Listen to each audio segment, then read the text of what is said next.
Friends, let us go to the next property about which we are going to look at the trends for in the periodic table. The next property, my dear friends, is nothing but the electron gain enthalpy. So, in this property, we first actually need to understand what this property means. Only after that we can study this property. Electron gain enthalpy, basically means that if in case we have a particular neutral gaseous atom, in that case, if that atom accepts an electron from outside, then what will be the change in enthalpy that will be taking place during that time. So here we have a process wherein a neutral gaseous atom gets converted into a negatively charged ion. And in that process, some amount of energy either will be accepted or it will be liberated. So therefore, the value of electron gain enthalpy can be positive or it will be negative. In most of the cases, it is negative. In some cases, it will be positive. However, in the case of ionization energy, as we had already seen, the value is always positive. So in this case, the way in which it is different from ionization energy is that here the value can be positive as well as negative. So let us look at a practical example of, let's say for example, halogens, which are experts in accepting electrons. So therefore, if in case we consider, say chlorine, it has a large electronegativity value because it has an electronic configuration of 287, hence it wants to accept one electron. So chlorine atom, it accepts one electron to form chloride ion. Now, when chlorine atom, it forms chloride ion, it gains instability because it forms the inert noble gas configuration of its nearest noble gas, which in the case of chlorine will be argon. So therefore, it goes from 287 electronic configuration to 288 electronic configuration, that of argon. And due to which the stability in the case of chloride ion, it increases to a very large extent. And because here the stability increases, we know what is the relationship between stability and energy, right? So therefore, if in case the chloride ion is more stable, in that case its energy will be less. In a similar way, if in the case of chlorine atom, its stability will be less as compared to chloride ion, right? Hence, in this case, the stability, if it is less, then the amount of energy content which it has, it will be more. And hence, there will be some amount of difference in the energy content between this and this. So here the energy content is this much, here the energy content is this much. Then there must be some amount of difference in the energy content, right? Which I am showing here like this. So this difference in the energy content here will, because there is a decrease in the energy content, hence the final energy will be less and initial energy will be more. Hence the value of change in energy here will be negative. So let us now talk about the value of the change in enthalpy which is taking place. So here the change in enthalpy is given in terms of delta EGH. Okay, so let's write down H here. So it is delta EGH is nothing but the electron gain enthalpy. It is just the representation, right? So here we are showing delta EGH. Now here the value of delta EGH, if in case the more stable product is formed, in that case we will be having the value of here the enthalpy of product, instead of E let us write down H, the enthalpy of product minus enthalpy of reactant. This is the formula for delta H. So here we know that the enthalpy of product here, that is the energy of product, is less and the energy of reactant is more. So here we have a smaller number minus a big number. So whenever we have such a situation, whenever there is a small number minus a big number, obviously the value has to be negative, right? So therefore the value of delta H in most of such situations will be negative. So therefore in most of the situations the value of delta H will be negative. Sir, in which situation will the value of delta H be positive? My dear friends, think deeply. Which is the most stablest type of elements in the periodic table and which will refuse to do anything with any other atom or react with any other atom? You have guessed it correctly, my dear friends, it is nothing but noble gases. So in the case of such noble or inert gases, those gases, they do not have any tendency of either even accepting electrons or to give electrons. So therefore their ionization energy is also very high, as well as in the case of electron gain enthalpy, its value will be very low. that is its value will be, as a matter of fact, very high, and it will be positive value. So therefore, because the value will be positive, it means that the product in that case will have a greater energy and the reactant will have a lesser energy, because there is instability which is created when a noble gas is forced to accept an electron. And because of that, the instability of the product which is formed is the stability of the product which is formed is much less. Hence, the energy will be more in the case of product. Hence, in that case, the value of delta H becomes a bigger minus smaller number. Hence, the value becomes positive in the case of noble gases. So, my dear friends, right now we have seen what is electron gain enthalpy and how to calculate the value of electron gain enthalpy. Without wasting any more time, let us quickly define what is electron gain enthalpy, now that you have understood the meaning of it.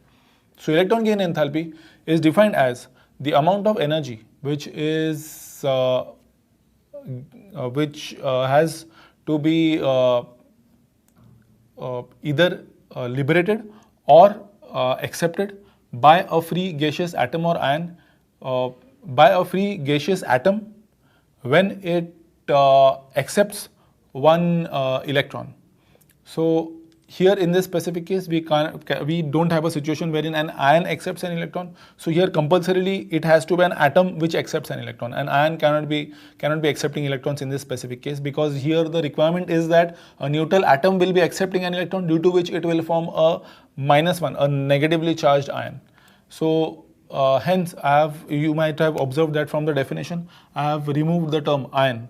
However, in the case of ionization enthalpy, if in case you remember, we have the term free gaseous atom or ion which is involved in the case of ionization enthalpy. In that case, hence we had first ionization enthalpy, second ionization enthalpy, third ionization enthalpy. However, in this specific case, that concept is not applied. So here we don't have first electron affinity, second electron affinity, third electron affinity. By the way, electron gain enthalpy is also called as electron affinity, so that you understand it next time whenever you might get this term also in your exams, so it shouldn't be that you get confused. So once you understand that, let us now look at what will happen to the electron gain enthalpy as you move from left to right in the periodic table, and you move as we move from up to down in the periodic table. Now the basic concept here which you need to understand beforehand itself, before going into these details, will be that as we have a situation wherein as more amount of stability is gained after accepting electrons, which will be obviously be happening in the case of all the elements which are electronegative, which will be which require electrons to complete its octet or to reach the electronic configuration of its nearest noble gas. All those elements will have greater amount of stability which will result after accepting an electron. So if the stability of the product is much more, then the enthalpy of the product will be less. And in such a situation, the greater the stability of the product, the lesser will be the enthalpy of the product, and hence the greater will be the negative value of electron affinity. So this is one conclusion that you need to understand before we start ahead. That is the value of this number, this negative sign will remain as it is. However, the value of this number, it will increase. Its value will increase with the increase in stability of the product. So that is that is the most important thing that you need to understand in electron gain and enthalpy. Only after that you will be able to understand what will happen as you move from left to right in the periodic table and from up to down in the periodic table. Let us consider the first situation wherein, say for example, we are moving from up to down from left to right in the periodic table. Let's write down, as you move from left to right in the periodic table, what happens? My dear friends, we know what happens, right? It's extremely simple. Sodium will try to give away its electron and not try to accept electrons. Hence, the electron gain enthalpy in the case of sodium will be very less. It will be negative, but it will be very less negative, right? So, in the case of sodium, it will be very less negative. In the case of magnesium, the value of electron affinity will be, the numerical value. Right now, I'm not talking about the sign, okay? So, the numerical value will be slightly more, because here,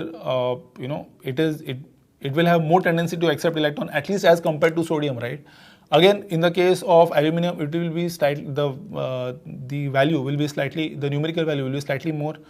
As we go from sodium to chlorine, hence we can conclude that the value, the numerical value of electron gain enthalpy will keep on increasing, because we know that as we come to silicon, it will have a tendency to accept 4 electrons. Phosphorus will have a tendency to accept 3 electrons. Sulfur, it will have a tendency of accepting 2 electrons. Then we have chlorine, which will have a tendency to accept 1 electron. And hence, my dear friends, we have a situation wherein we will be, as we move from left to right in the periodic table, the value of the electron gain enthalpy, it will keep on increasing. The numerical value, it will keep on increasing. Obviously, the negative sign will always be there. Now, as we move from top to bottom, let us now look at the next situation, wherein we go from top to bottom.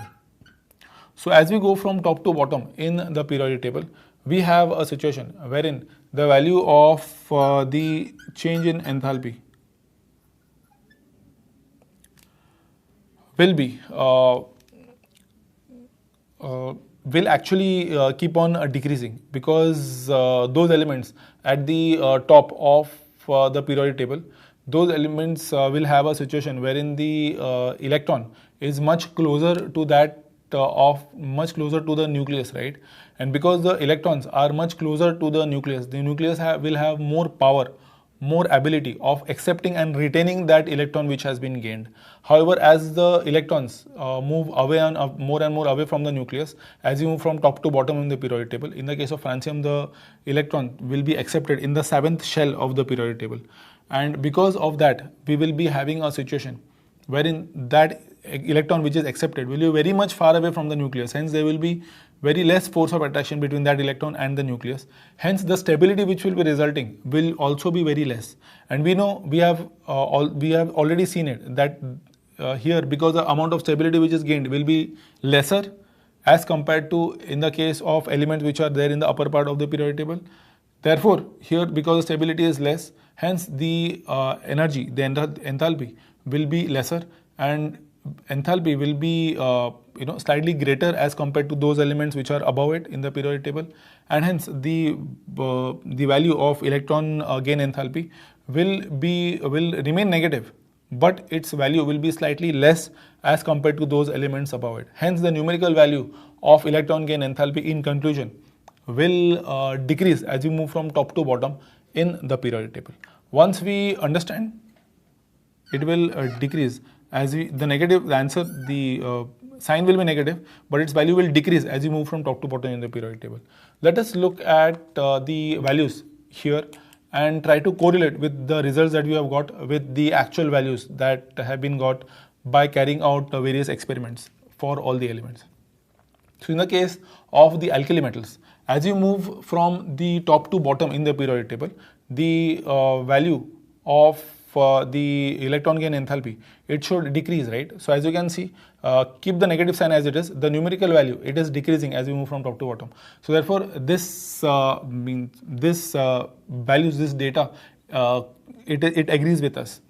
Next, let us talk about the situation wherein we have group 16 elements. So in the case of group 16 elements, we have from oxygen to polonium here.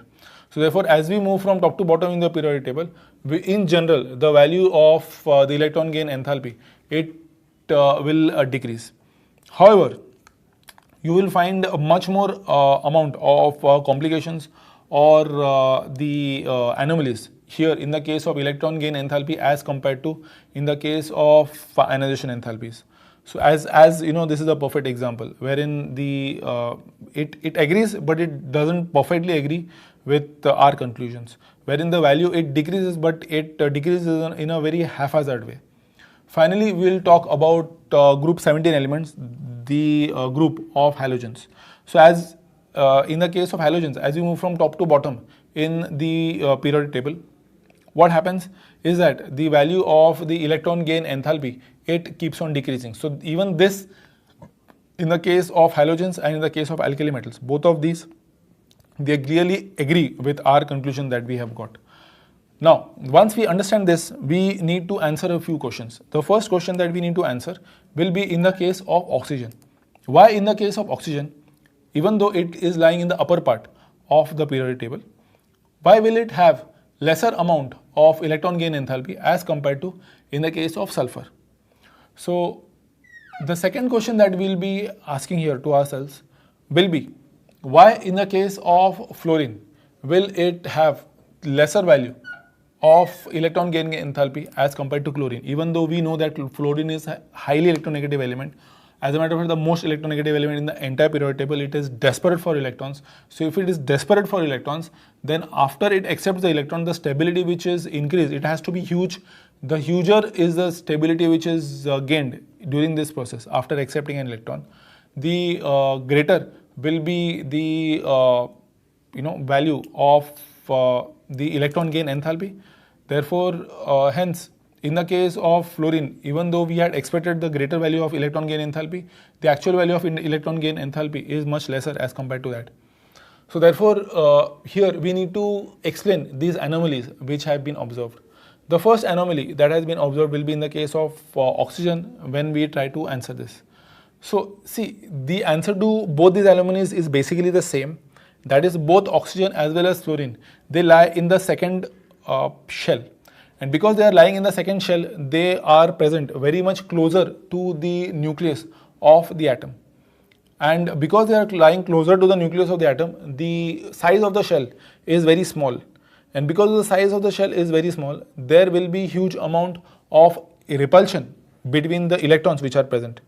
As we go from the as we go from say oxygen to polonium. In the case of polonium, because the electrons are there are same number of electrons in polonium as in the case of oxygen. That is, it has 6 electrons in the outermost valence shell. However, in the case of polonium, as you would surely imagine, the 8 electrons are present in polonium in the shell number 2, 3, 4, 5, 6. So, because in the case of polonium, 8 electrons are present in the outermost shell, no doubt about it. But it is present in the 6th shell, which is very far away from the nucleus. Because it is far away from the nucleus, its atomic radius or at the atomic diameter will be very large. And because the atomic diameter will be very large, the 8 electrons which are, the 6 electrons which are present will be present at a very far distance from each other. And because they will be present at very far away from each other, so there will be no extra pressure on the electrons to undergo repulsion and move farther away. And hence, as we see in the case of oxygen, the electrons will be very close to the nucleus, and hence the shell in which it is present will be very small. Because the shell size is small, hence there will be more repulsion between the electrons which is observed in the case of oxygen as well as in the case of fluorine, due to which the it doesn't try to accept one electron more. Means the amount of energy the amount of stability which it gains by accepting one more electron is hence a little lesser than expected because of the inter-electronic repulsion. Therefore, in the case of oxygen as well as in the case of fluorine, we will have a situation wherein the value of electron gain enthalpy is lesser than expected, and except them in the remaining elements of the series, as we can see, the value of electron gain enthalpy, it decreases. So, my dear friends, this was everything to do about the electron gain enthalpy, and I hope so that you have understood this part. And in the next video, we'll be covering a simple type of numerical related to this so that you understand the concept perfectly. Friends, let us now do a small numerical on the basis of electron gain enthalpy, which is also called as electron affinity. So here we have been asked to arrange the following elements in the order of electron affinity values. So the 4 elements that has been given to us are these 4. So we need to arrange them in terms of the electron affinity values. Let us consider that we arrange them in terms of the biggest value of electron affinity and coming down to the smallest value of electron affinity. Okay. When we are talking about the largest to smallest value, we are basically talking about the negative values. So the negative sign will be there. So we are basically talking about the numerical values, the biggest number to the smallest number. So what I want you guys to do will be, as usual, you guys know that you need to try it by your own. So once you try it by your own, you should be able to get the answer, because we have already done extensive explanation about the electron gain enthalpies. So hence, using the knowledge that we have got there, we are going to apply it here and try to get the answer by our own. So just pause this video and try to solve this question. Meet you on the other side of this video with the solution. Best of luck. Okay friends, let us now try to solve this question. So here we have total 4 elements which are available with us: phosphorus, sulfur, chlorine and fluorine, and we need to arrange them in the order of electron affinity values. As I have told you in the question itself, we are going to arrange it from the biggest numerical value to the smallest numerical value. Now let us compare these elements one by one. First of all, we know it for sure that phosphorus, sulfur and fluorine, all these 3 elements, they are present in the periodic table in the second period of the periodic table, and in all the 3 elements cases, electrons are being added in the same valence shell. That is, in the case of phosphorus, the electronic configuration is 285. In the case of sulfur, it is 286. In the case of chlorine, is 287. As you can see, in the third shell, there are 5 electrons here, there are 6 electrons here, there are 7 electrons here. As we have already seen while doing the extensive study of electron affinity, that as we move from left to right in the periodic table, the desperateness for electron, it keeps on increasing, because in the case of chlorine, it requires just 1 electron for to get to the electronic configuration of its nearest noble gas argon. In the case of sulfur, it requires 2 electrons to achieve the nearest noble gas electronic configuration. In the case of phosphorus, it requires 3 electrons. So therefore, because chlorine is not having the electronic configuration of its nearest noble gas just by 1 electron, hence it is the most desperate to get that electron. And due to which, as we have already seen, in the case of chlorine, the electron affinity value will be the greatest as compared to sulfur and phosphorus. So therefore, the electron affinity value here from phosphorus to chlorine, at least as we can say, its numerical value will increase because of the reasons I have just told you. So let us arrange it in terms of bigger to smaller. So obviously the biggest value will be in the case of chlorine, then it will be sulfur, and then it will be phosphorus. Once we have arranged these 3 elements, now we just require to arrange fluorine either in between them or in the start or in the end. Let us look at what will happen in the case of fluorine. In the case of fluorine, because we know that as we move from up to down in the periodic table, the value of electron affinity, it keeps on decreasing. Hence, fluorine should have a greater value of electron affinity as compared to chlorine, right? Actually, not in this specific case. As I have already explained to you, my dear friends, fluorine will be an anomaly to this rule. It will be an exception to this rule. In the case of fluorine, if in case we would have had an example of say chlorine, bromine, iodine, something like that, in that case it would not have been an exception. We would have considered it as the part of the rule. However, if in case we wouldn't have had this as a if fluorine wouldn't have been an exception, in that case fluorine would have been present here, so that the order would have been fluorine having the highest value of electron affinity, then chlorine, then sulfur, and then phosphorus. However, here right now the order will be slightly different, wherein fluorine, because of the repulsion between the electrons which are present in the second shell, because the electronic configuration of fluorine is 2,7, right? So therefore 7 electrons are present in the second shell itself. Hence the size of the second shell is quite small. Hence there is a huge amount of repulsion between the 7 electrons in the case of fluorine. If in case the 8th electron is further added, then there will be huge amount of repulsion between them, further huge amount of repulsion between the electrons, and due to which the stability will be affected to a very large extent. Therefore the stability in the case of fluorine after accepting 1 electron will be very less. Due to which, as I have already explained to you in our last video, the value, the electron affinity value of fluorine will be less as compared to in the case of chlorine. So therefore, after chlorine, we will be having fluorine here. Sir, you will ask, sir, why will now fluorine, why have you put fluorine here? Why didn't you put fluorine here?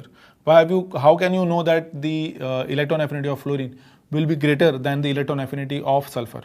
My dear friends, you need to realize that fluorine is the most electronegative element in the entire periodic table. It is really terribly desperate for electrons. And because it is desperate for electrons, it just requires one electron to form the electronic configuration of its nearest noble gas, which is neon. Hence, the electron affinity value of fluorine will be comparable to the electron affinity value of chlorine. And hence, we will be having the order as I have shown on the board, wherein the electron affinity value of chlorine will be slightly greater than that of fluorine. Electron affinity of fluorine will be very much greater than that of sulfur, and the electron affinity of sulfur will be slightly greater than that of phosphorus. So this is the order in which the electron affinities of all the elements can be divided into. As I have told you, I have divided it into in terms of only numerical values, not in terms of the negative values. Obviously, in the case of fluorine, the electron affinity will be more negative. In the case of fluorine, it will be less negative as compared to in the case of fluorine. In the case of sulfur, it will be slightly less negative in the case of fluorine. And finally, in the case of phosphorus, it will be slightly less negative as compared to in the case of sulfur. So I hope so, my dear friends, that you have understood everything related to how to solve this question. If in case you have been able to solve this question by your own self, congratulations. If in case not, just practice by solving a few more questions.